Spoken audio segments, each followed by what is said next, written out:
Bismillah, alhamdulillah, salatu wassalamu ala rasulillah wa ala alihi wa sahbihi wa sallama taslima. Kita lanjutkan pembahasan tentang ilmu usulul fikhi. Minggu yang lalu kita telah menjelaskan tentang al-amr. Sekarang kita akan membahas tentang nahyu, lawan dari amr.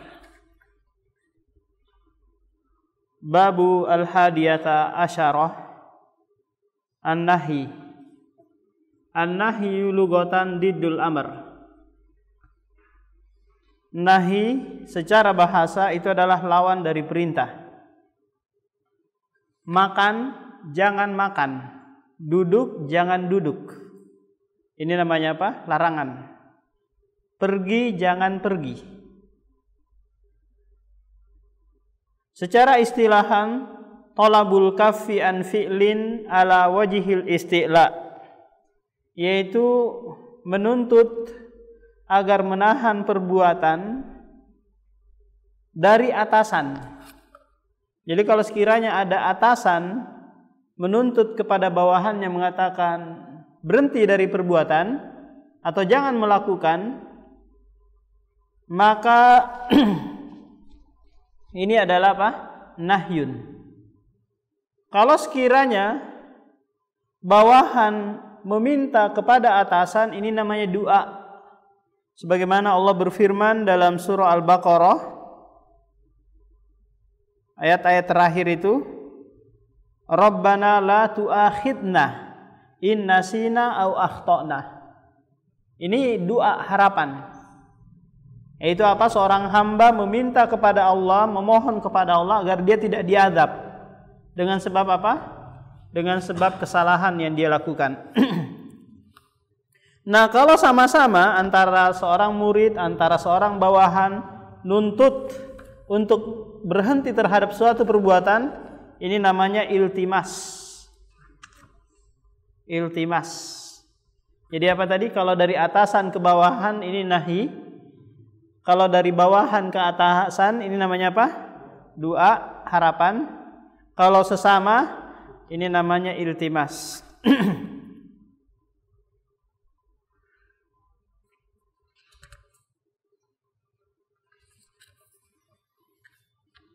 Siyagun nahi. Sekarang bentuk-bentuk larangan. Kita ketahui bahwasanya larangan itu adalah tuntutan untuk berhenti terhadap perbuatan. Nah, di dalam bahasa Arab itu banyak sekali sigo atau bentuk-bentuk larangan. Kalau dalam bahasa Indonesia mudah, jangan. Ya, jangan melakukan. Berarti apa? Tuntutan untuk berhenti terhadap perbuatan tersebut. Nah, kalau dalam bahasa Arab lebih luas lagi. Yang pertama adalah al-fi'lul mudhari'ul muqtarinu billahin nahi. Jadi fi'il mudhari bersambung dengan la nahi. La nahi ini nanti fungsinya kalau dalam ilmu nahwu dia menjazmkan fi'il mudhari. Contohnya la tajlis, la tajlis, la taj'al, la tajlis, la tajlis. Jangan kamu duduk. Ini lanya. Ini fi'il mudhari'nya. Fi'il mudhari'. Gimana kita cara mengetahuinya? Ini la nahi, ini bukan. Karena di dalam bahasa Arab itu la itu kan banyak ya. Ada la nafi, la nafi, nafyun.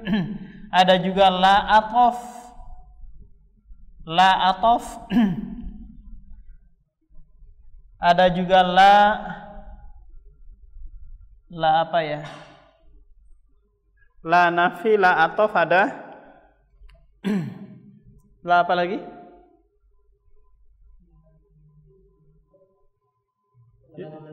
Hah? Cukup ya? Nah, untuk membedakan antara la nahi dengan la nafi itu dengan melihat setelahnya. Kalau setelahnya itu biasanya isim, maka la di sini adalah la nafi.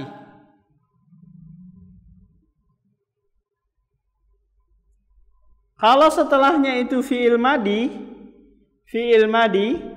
la fa'alah, maka dia la nahi.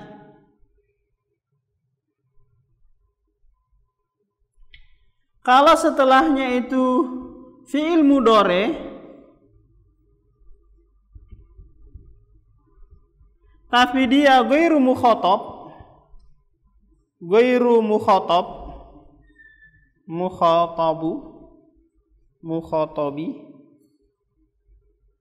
bukan mukhatab, maka dia la nafi. Ini ciri-cirinya. Ini semua ini adalah la nafi. La nafiyun.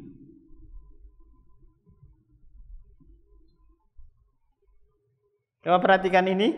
Kalau setelahnya isim, berarti ini adalah la nafi. Kalau setelahnya fi'il madi, maka ini adalah la nafi.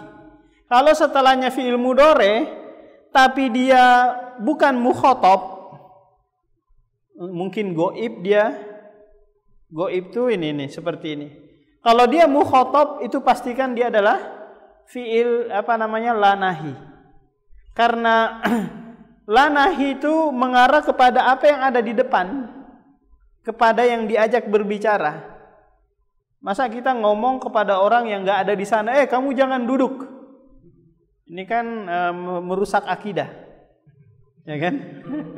Kita nyuruh orang, kamu jangan marah-marah, padahal orang itu di Jakarta. La taghdab ya akhi. Nah, contohnya di sini mislu qaulihi ta'ala, wala taqtulu auladakum. Jangan kalian bunuh. Lihat, khitabnya itu, pembicaraannya itu kepada mukhatab, orang yang diajak berbicara. Kamu, kalian, Anda. Contoh yang lain lagi, wala taqrabu zina. Jangan kalian dekati zina. Ini berarti apa? Larangan. Yang kedua, al-khabarul maqsudu bihin nahi. Khobar, tapi dia adalah maksudnya adalah larangan. Contoh, ada orang mengatakan yang makan Salome bisa keracunan. Ya kan? Lagi menyebar ini. Salome dicampur banyak orang meninggal dunia karena keracunan. Terus dia menghimbau. Tapi kalau dia katakan jangan makan Salome, jelas ini larangan kan ya. Kalau dia mengatakan makan Salome menyebabkan meninggal di tempat, ya kan? Berarti apa? Dia menyampaikan khobar, tapi maknanya jangan makan Salome. Nah, jangan makan Salome.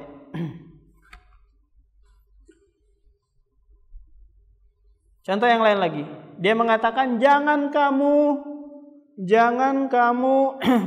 membujang seumur hidup. Jangan kamu membujang seumur hidup. Berarti ini apa? Larangan bagi siapa? Bagi para pemuda agar cepat menikah. Ya kan? Kalau dia katakan seperti ini, dia katakan sesungguhnya lelaki yang lambat menikah itu masuk neraka. Ya kan? Berarti apa ini? Perintahnya adalah jangan membujang seumur hidup. Nah, ini maksudnya apa? Adalah khobar, tapi maksudnya adalah larangan.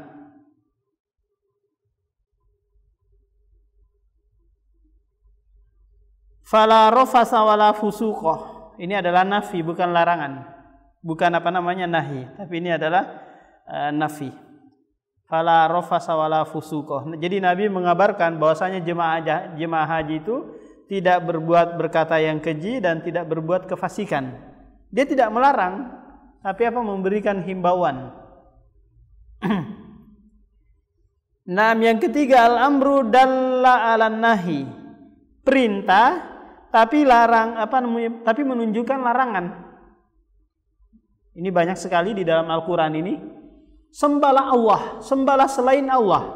Coba lihat, Allah memerintahkan ini, sembahlah selain Allah, baik itu monyet, pohon dan yang lainnya, sembah, silakan. Tapi sesungguhnya orang yang zalim itu tempat kembalinya di dalam neraka. Ya. Tempat kembalinya di dalam neraka. Kalau kita contoh sehari-hari, mungkin ada suatu hal yang membahayakan. Makanlah kamu. Kalau apa? Kalau kamu mau cepat mati. Berarti ini apa? Perintah, tapi maksudnya adalah larangan. Contoh di sini di dalam Al-Qur'an, ya ayyuhalladzina amanu innamal khamru wal maisiru wal ansabu wal azlam rijzum min amali syaitan fajtanibuhu. Nih perintah ini kan ya, fajtanibuhu, jauhilah, tapi maknanya adalah larangan. La'allakum tuflihun. Fajtanibuhu ar-rijza minal awsani wajtanibu qawla zur, dan jauhilah perkataan dusta. Jadi lihat saja, terkadang orang ngomong itu perintah, tapi memang dari nada wajahnya, dari nada suaranya, dari mimik wajahnya itu kelihatan bahwa ini adalah larangan, ya kan? Kelihatan. Kalau dia nyuruh pun kelihatan, dia melarang pun kelihatan. Meskipun yang dia ucapkan adalah khobar ataukah itu perintah. Yang keempat, lafdun nahi, lafat nahi, lafat larangan. Jadi dalam bahasa Arab, naha yanha, artinya adalah melarang. Seperti firman Allah, wa yanha 'anil fahsya'i wal munkar. Ya, mencegah dari perbuatan yang keji dan mungkar. Ini apa? Ini salat.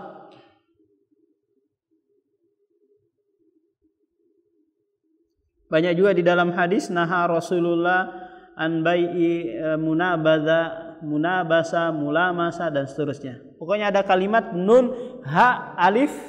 Ini maknanya adalah larangan. Yang kelima adalah nafyu lafdil hilli. Menafikan lafaz halal. Tidak halal, berarti dilarang. Halal berarti dibolehkan. Contoh firman Allah, ya ayyuhalladzina amanu la yahillu lakum. Tidak halal, sama dengan dilarang. Tidak halal bagi kalian antarisun nisaa karha. Nah, ini beberapa sigo atau bentuk-bentuk larangan di dalam Al-Qur'an maupun hadis. Sekarang kita masuk kepada makna-makna larangan. Kita sudah mengetahui sigo-sigonya atau bentuk-bentuknya. Nah, dari situ nanti kita akan mengetahui lagi makna larangan ini apa. Apakah dia haram, ataukah dia boleh, ataukah dia irsyad, ataukah yang lainnya. Yang pertama adalah makna yang pertama tahrim, haram. Kalau dalam ilmu usul fikih haram berarti kalau mengerjakannya mendapatkan dosa. Mendapatkan dosa. Meninggalkannya mendapatkan pahala.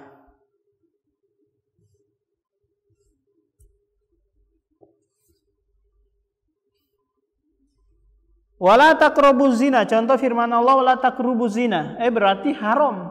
Mendekati saja haram apalagi berbuat. Mendekati saja haram apalagi berbuat. Dari mana lafaz keharamannya? Yaitu apa? Dari lafaz nahi. Karena nahi maknanya adalah haram. Yang contoh yang kedua, wala tajassasu, jangan kalian memata-matai, mengintai-intai. Nah, ini haram hukumnya.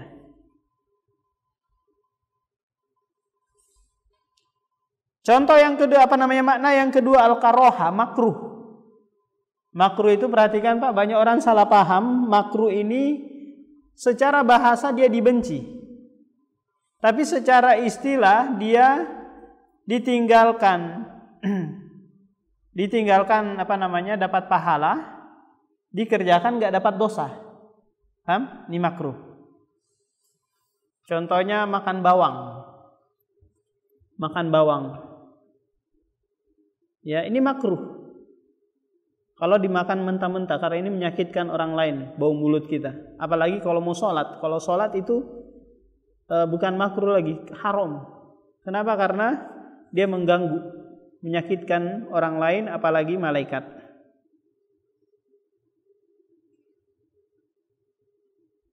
Wala yatayammamul khabitha minhu tunfikuna walastum bi akhiril baqarah.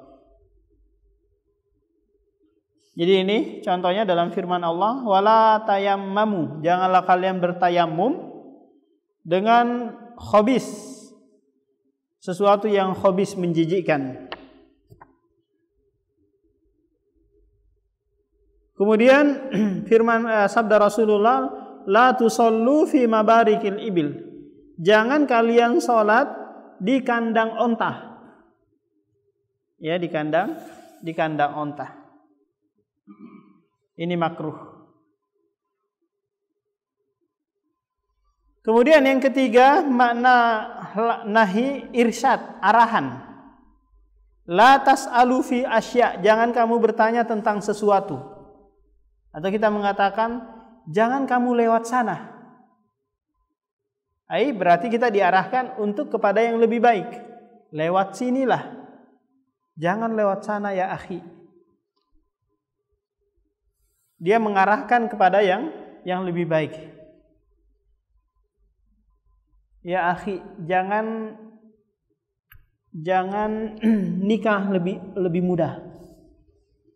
Karena banyak yang nikah muda menelantarkan istrinya. Ini arahan saja. Karena dia melihat banyak kenyataan. Tapi enggak semuanya seperti itu. Ya, enggak bisa dijadikan dobit atau kaidah. Kemudian yang keempat adalah doa. Ya, ini doa. Kalau tadi apa? Kalau yang memohon itu, yang meminta itu dari bawahan. Rabbana la tuzigh qulubana. Wahai Rabb kami, janganlah kalian mencabut, menghilangkan qulubuna, hati-hati kami.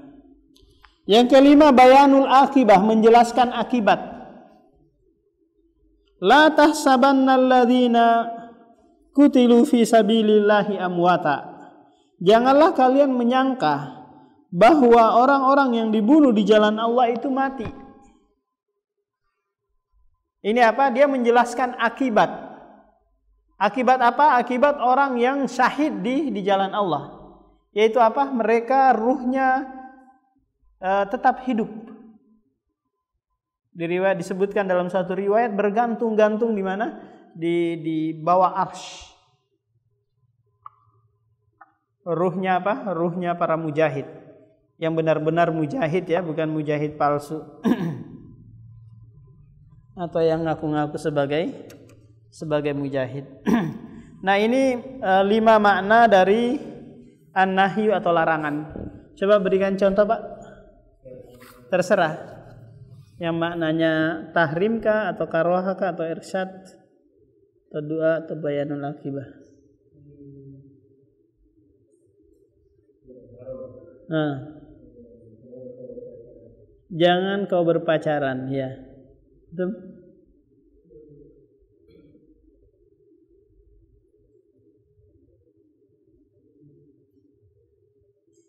Yang apa?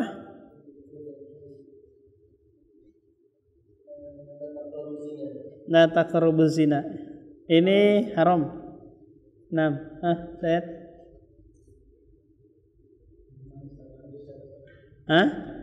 Al-irsyad apa itu?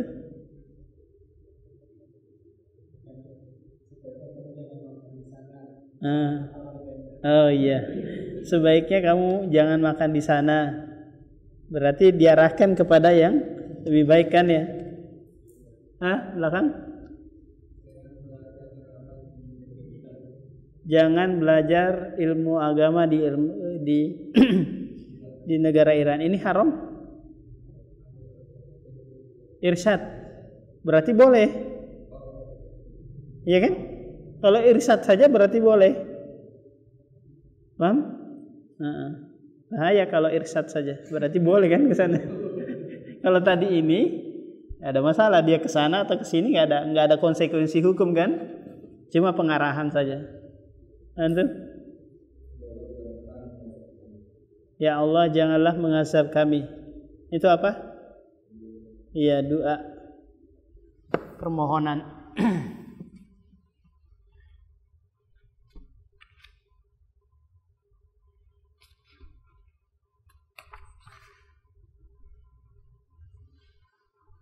Masih ada waktu ya, berapa menit lagi?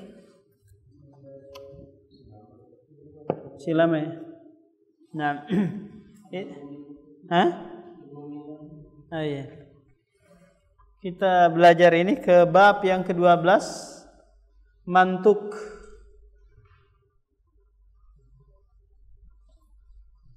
Mantuk. Saya tulis di sini dulu.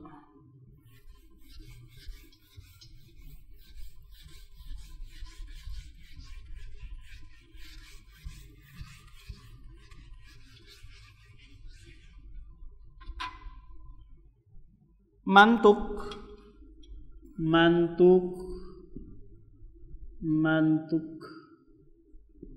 Mantuk ini sama dengan al-malfut.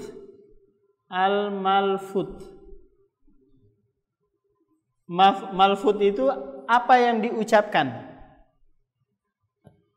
Jadi mantuk ini 1 sampai 11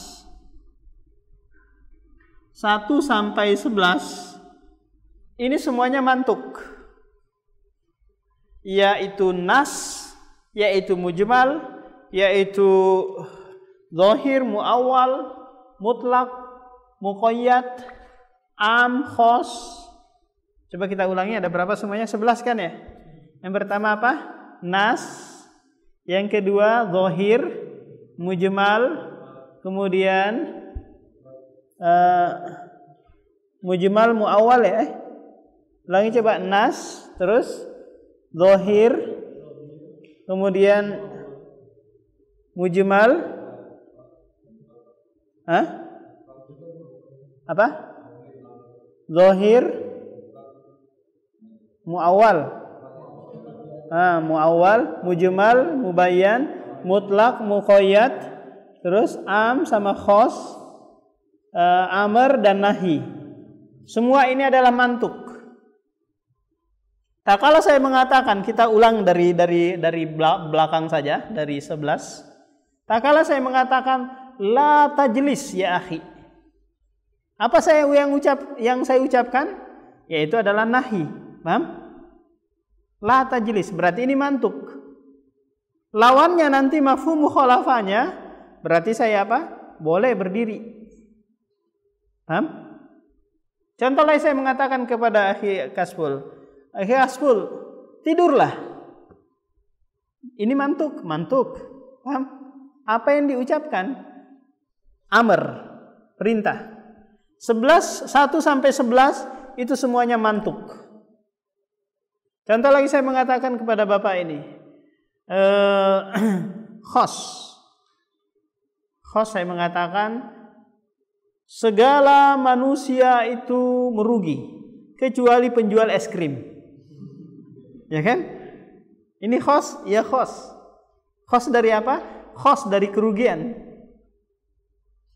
Segala manusia merugi kecuali penjual es krim.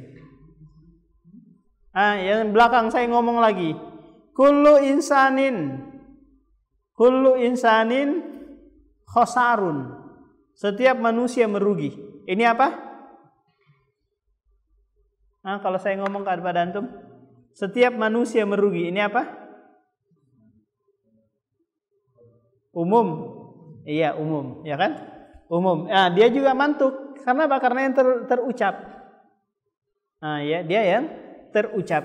Kalau saya ngomong kepada antum, Fatir, mutlak dan muqayyad. Mutlak dan muqayyad. Ja'a an-nasu al-akiluna. Datang manusia al-akiluna. Ini apa? Mutlak, muqayyad. Hah? Iya, muqayyadnya dengan apa? Al-akiluna. Kemudian saya mengatakan apa lagi? Kashful. Mundur ke belakang. Mujmal mubayyan ya. Allah mengatakan aqimus shalah, tegakkanlah salat. Ini mujmal. Global perintahnya, enggak dijelaskan bagaimana salatnya, kapan waktunya, berapa rakaatnya, enggak disebutkan. Datang bayan dari Nabi yaitu apa? Shollu kama ra'aitumuni usolli. Berarti ini apa? Semua ini adalah mantuk, baik yang diucapkan oleh Allah maupun diucapkan oleh Rasulullah. Kemudian setelahnya apa lagi? Mutlak, muqayyad, bayan sudah tadi ya. Zahir sama muawal ya. Zahir sama muawal. Saya mengatakan seperti ini, yadullah. Yadullah. Yadun kan di dalam bahasa Arab itu memang bisa bermakna kekuatan, bisa bermakna hakiki. Ya kan? Bisa bermakna hakiki yaitu tangan. Nah, kalau seseorang mengatakan, oh ini loh yadun hakiki, bukan kekuatan, berarti dia zahir. Paham? Karena dia memiliki dua makna, tapi yang dikuatkan itulah yang zahir. Tapi kalau dia mengatakan, oh ini maknanya adalah kekuatan, berarti ini adalah takwil, pemalingan dari makna yang sebenarnya. Nah, kemudian yang terakhir adalah nas. Nah, nas yang tidak memiliki apa? Memiliki dua makna. Dia memiliki hanya satu makna. Kalau saya bilang mengatakan makanlah onde-onde, ya, onde-onde jelas yang bulat-bulat ada itunya, ada hijau-hijaunya, ada gula merah dalamnya, ada kelapanya di luarnya kan ya. Kalau orang mengatakan oh enggak, onde-onde ini maksudnya adalah pisang hijau, hah?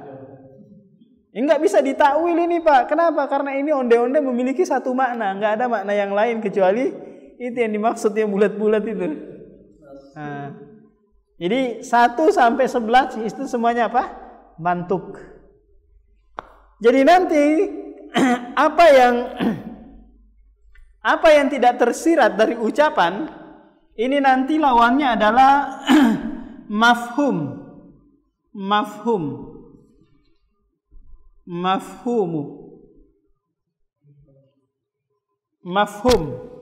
pemahaman. Contoh saya katakan la tajlis. Ini kan mantuk ya. Jangan duduk. Jangan kamu duduk. Terus kamu berdiri. Kamunya qaim. Kamu dari mana ngambil pemahaman itu? Saya kan memerintahkan kamu jangan duduk, kok kamu berdiri? Nah, ini adalah pemahaman kebalikan. Kamu kan nyuruhnya jangan duduk, saya berdiri dong kalau gitu. Atau dia berlari, atau dia apa? Masyian, berjalan.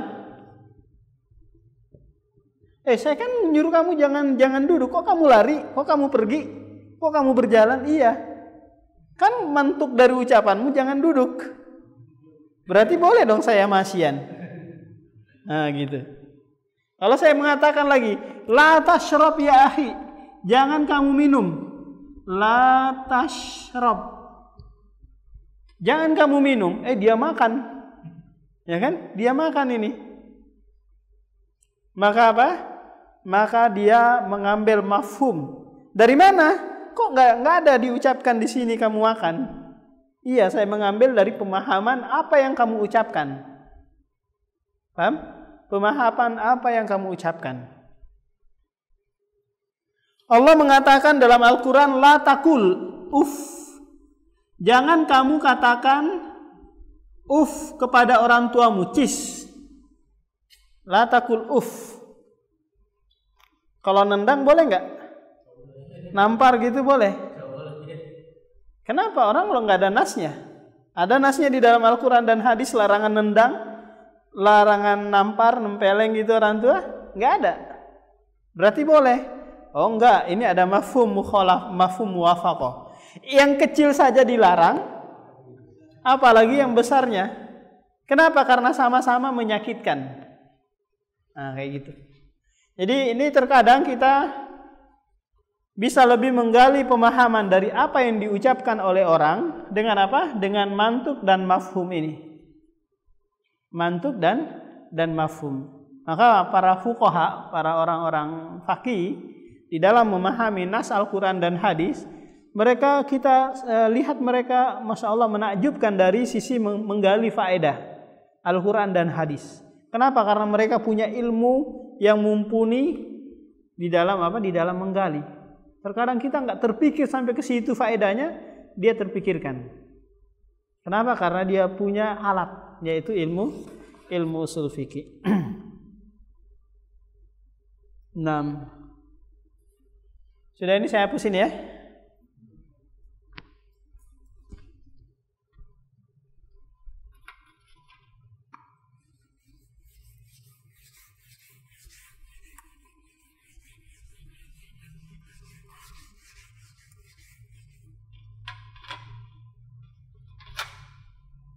Mantuk itu terbagi menjadi 2. Ada yang sorihun, sore itu jelas. Ada yang goiru sorih, tidak jelas. Goiru sorihin. Sorihun sama goiru sorihin. Nah, kalau yang sorih, dari 1 sampai 11 itu yang sorih. Dari 1 sampai 11 itu yang sorih. 1 sampai 11 itu yang sorih. Paham?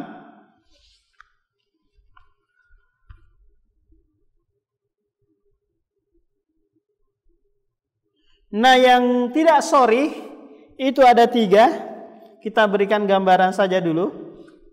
Nantilah insya Allah minggu depan kita bacakan, lebih jelaskan lagi. Kalau yang goiru soreh itu ada 3.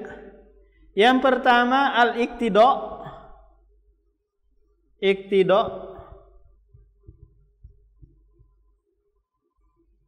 Yang kedua al-isyarah.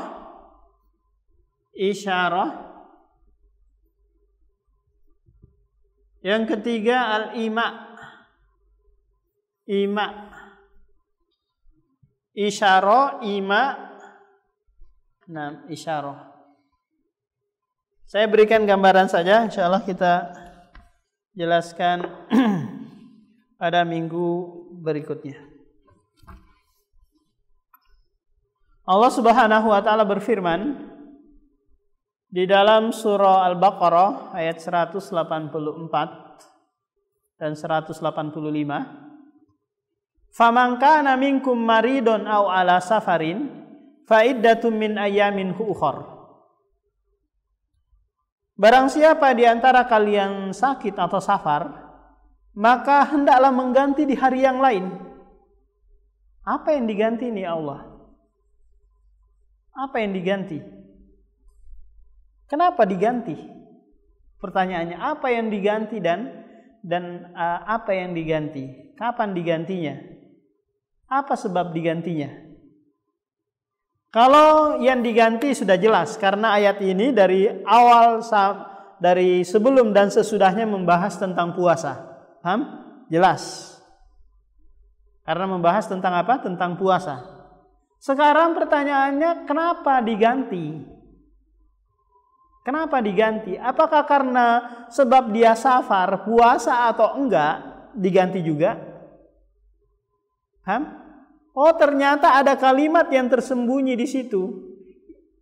Namanya dilalatul iqtida. Seandainya enggak ditampakkan, maka pemahamannya enggak pas. Itu namanya iqtida. Seandainya enggak ditampakkan, maka pemahamannya enggak pas. Maka di situ ada kata fa'aftara. Fa'aftara. Dia safar atau dia sedang sakit, tapi dia tidak puasa. Maka dia mengganti di hari yang lain. Pemahaman kebalikannya, kalau dia berpuasa di saat dia safar atau di saat dia sakit, maka nggak perlu diganti. Paham? Itu namanya dilalatul iqtida. Contoh yang lain dalam hadis Rasulullah, innamal a'malu binniyat. Al-a'malu binniyat. Amalan dengan niat. Orang semuanya paham ini, amalan dengan niat. Yang gak ada niatnya itu orang gila, majnun kan ya? Paham semua orang ini. Bagaimana kita bisa memahami hadis ini dengan benar? Ada yang tersembunyi di situ, yaitu apa? Makbulatun wa mardudatun bin niat. Makbulat diterima atau ditolak itu dengan niat. Kalau amalan dengan niat rusak atau enggak, niatnya tersebut diterima semua? Enggak. Amalan itu diterima dengan niat yang benar. Amalan itu ditolak kalau niatnya rusak. Paham? Berarti ada yang disembunyikan, yaitu apa? Makbulatun atau mardudah. Diterima atau ditolak. Nah, ini adalah dilalatul iqtida. Yaitu apa? Kalau sekiranya tidak ditampakkan, maka pemahamannya enggak pas. Harus ditampakkan. Yang kedua isyarah. Isyarah ini biasanya ada dua ayat yang digabungkan melahirkan hukum yang lain, atau dua hadis digabungkan maka akan melahirkan hukum yang lain.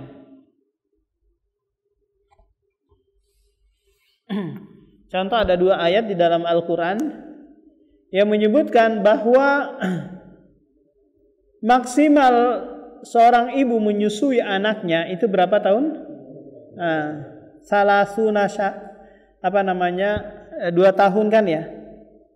Kemudian ada ayat dia menyebutkan salasuna syahro, 3 bulan. 30 bulan. Nah, kalau sekiranya maksimal menyusui itu 2 tahun, kalau 2 tahun berapa bulan itu? 24 bulan ya. 30 tahun 30 bulan dikurangi 24 berarti berapa? 6 bulan kan ya.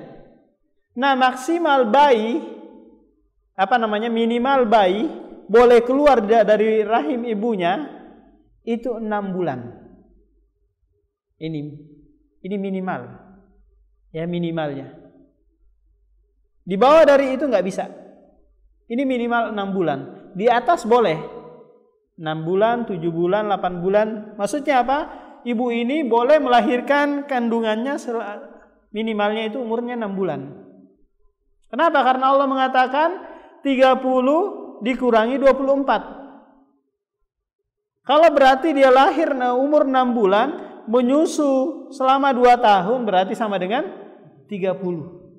Dari mana diambil ini? Dari menggabungkan 2 ayat sehingga melahirkan isyarah, penunjukan. Enggak ada di dalam ayat, di dalam hadis ataupun di dalam Al-Quran bolehnya seorang ibu melahirkan bayinya berumur 6 bulan. Enggak ada. Paham? Enggak ada.